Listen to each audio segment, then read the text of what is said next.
Hey, it's Mhairi. Welcome back to my channel. Today we are going to be doing my July TBR video.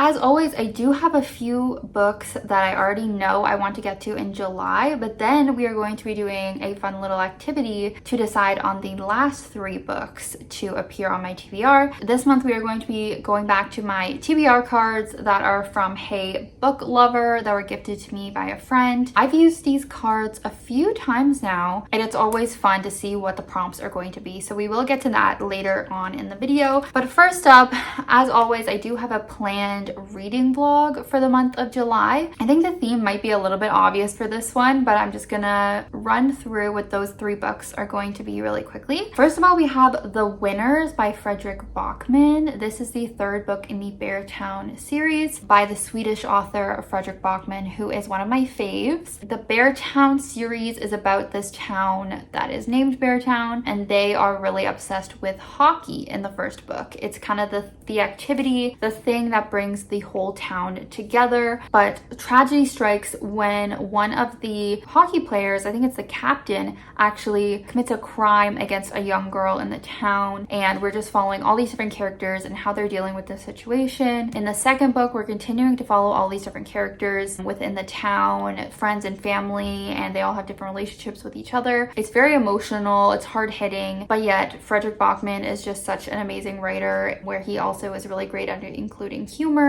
They're really enjoyable to read, and this is the 3rd and final book, and it's quite hefty, but I guess we'll find out where all these characters end up. Never thought I would be enjoying a hockey-based book as much as I do, but there we go. Also, so sorry for the glare on my glasses. That is bugging me as well. Next up, we have A Queen of Volts by Amanda Foody. This is the 3rd book in the Shadow Game series. So the 1st book was Ace of Shades. The 2nd book was King of something, King of Fools. And I actually really disliked the 2nd book, but I own the 3rd book, and I just kind of want to finish this off and move on with my life. But in this series, it's young adult fantasy. We have our main character named N. Her mother kind of goes missing when her mother visits the Sin City. She never comes back. So N decides to go there, find her mother, and then she ends up getting wrapped up in this criminal world full of gangs and stuff like that. The 1st book was pretty decent. Didn't love the 2nd one. We're just gonna find out what happens in this 3rd installment. And then finally, we have Iron Flame by Rebecca Yarros. You might remember from a previous TBR video, I think it was my May TBR, I was using these TBR cards that we're gonna get to in a minute, and it had me pick the biggest book for my TBR, which was this one. And obviously I didn't complete it back then. I got, I guess, this far into it, about 100 pages into it. How long is the book? Over 600 pages. So I'm just kind of putting this on my TBR again because I really do just want to get through it. I hate to have a book on my TBR for too long, and by that I mean my currently reading shelf, rather than TBR. I hate that, I've started it. I just want to continue it. But obviously this is the sequel to Fourth Wing, which is an adult fantasy series about dragon riders. It's kind of dystopian, there's a war going on in this world. Our main character is in training to become a dragon rider, so then she can help out in the war. It also is technically a romantasy because the romance is a really big element between her and Xaden, who is another dragon rider. I did quite enjoy the 1st book. I gave it 4 stars. It was pretty decent, but I've heard a lot of different things about the 2nd one, and after 100 pages I honestly cannot quite tell how I'm going to overall feel about this book. I wasn't minding it, but I also feel like I might relate to the people who feel like this is just a copy of Fourth Wing, because so far it was quite similar to the 1st one. The only other book I have planned is Expiration Dates by Rebecca Searle. This is a, I guess, contemporary romance novel with some magical realism. I just heard really good things about it from Haley Hughes, who is a YouTuber I really like. I'm pretty sure the plot is like this girl always receives this little piece of paper when she's dating someone, and it will say the person's name and like a number, and if that's like the amount of time that she's going to be dating this person, and then finally she meets someone and it doesn't have a number, so she doesn't actually know when the relationship is going to expire. It might finally be her like true love kind of thing. I suggested this for my book club that I have with my friends, and they were down to go with this one, so that's going to be our book club pick for this month. So hopefully I like it, hopefully everyone else likes it too. So next up, we'll get into the TBR card picks. I think because I'm reading 3 very long books, I'm really gonna hopefully pick books that are on the shorter side, but it's all up to the cards at the end of the day. So I will do my best to pick shorter books as much as they will allow me to. So okay, let's just go for it. I also have my physical TBR card off to the side here so I can easily look through, or we'll just read a random book that I don't own if needed. Okay, here it is. Top card. Choose a book which has a dedication to mom. I don't know if I'm gonna get it to focus. There we go.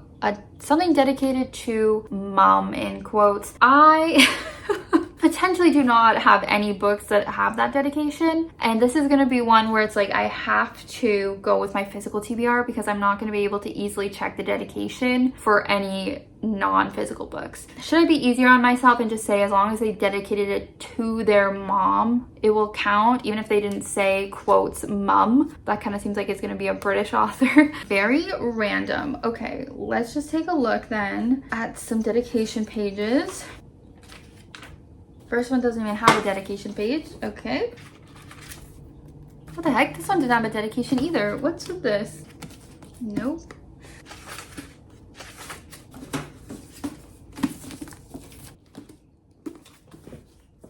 No one wants to dedicate these books to their mom, okay? I feel like maybe like a debut would do that. Okay, we have our first contender here, which I did not expect. The Last Lecture by Randy Pausch. The book that was lended to me by my dad's girlfriend, which I really should read and get back to her. So this was dedicated to his parents, I guess, which is the closest we've gotten to mom so far, but I'm gonna keep looking. This is dedicated to the author's grandmothers.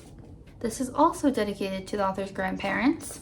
Okay, I do think The Last Lecture is the closest we're gonna get after checking all the dedications of the books I own. So this is essentially when Randy Pausch, I don't know if I'm saying that correctly, a computer science professor at Carnegie Mellon, was asked to give a last lecture. He didn't have to imagine it as his last, since he had really been diagnosed with terminal cancer. The lecture he gave, Really Achieving Your Childhood Dreams, wasn't about dying. It was about the importance of overcoming obstacles, of enabling the dreams of others, of seizing every moment, blah, blah, blah. It was a summation of everything Randy had come to believe. It was about living. In this book, Randy has combined the humor, inspiration, and intelligence that had made his lecture such a phenomenon and given it indelible form. It is a book that will be shared for generations to come. So yeah, this is just a professor's last lecture talking about life and like inspirational stuff. Might make me cry. Not exactly the type of book I wanted to balance with those really dense books, the really long books, but we'll throw this into the mix, see how that goes. Okay, on to the next card finally.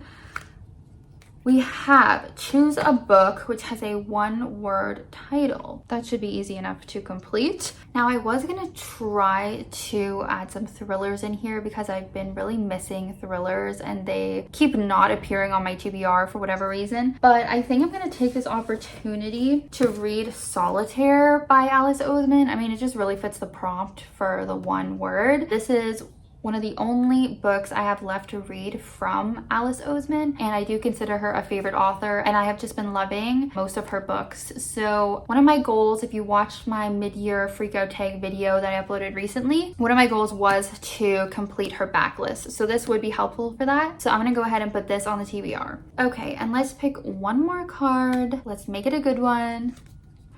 Choose a book which has a yellow cover. We're getting specific here. This should be easier for me to check my physical TBR. I don't have to open every single one of them. Okay, I really only have one yellowish book on my physical TBR and I don't really feel like reading it. So I'm going to explore some of the books on my Goodreads TBR and see what I could read. Are there any thrillers with yellow covers? No thrillers with yellow covers. Shocker there. Okay, here's one that I believe was recommended to me by a friend just last night by Mhairi, McFarlane. I'm just gonna read this description here. Eve, Justin, Susie, and Ed have been friends since they were teenagers. Now in their 30s, the four are close as ever. Thursday pub trivia night is secret and Eve is still secretly in love with Ed. Maybe she should have moved on by now, but she can't stop thinking about what could have been, and she knows Ed still thinks about it too. But then in an instant, their lives are changed forever. In the aftermath, Eve's world is upended. As stunning secrets are revealed, she begins to wonder if she ever really knew her friends as well as she thought. And when someone from her past comes back in her life, Eve's future veers in a surprising new direction. They say every love story starts with a single moment. What if it was just last night? So this seems like kind of a more emotional, maybe like darker romance, which I don't love because I feel like every book on this TBR is either a long, dense book or is kind of like a sad, emotional book. But I guess that's a vibe we have here. So yeah, I guess that's gonna be the 7 books on my July TBR. Not necessarily the way I wanted it to go for the summer. It looks like I'm gonna have a month of crying and tears. But those are going to be the books I read in July. Leave me a comment to let me know if you've read any of these books, or let me know what book you are hoping to read in July. Thank you guys so much for watching, bearing with me with my glare and my sweaty face, because it's like super hot here in Toronto. We have like a heat wave going on right now. But yeah, I hope you guys are having a great summer. Be sure to subscribe if this is your first time here, and I will see you guys in my next video very soon. Bye.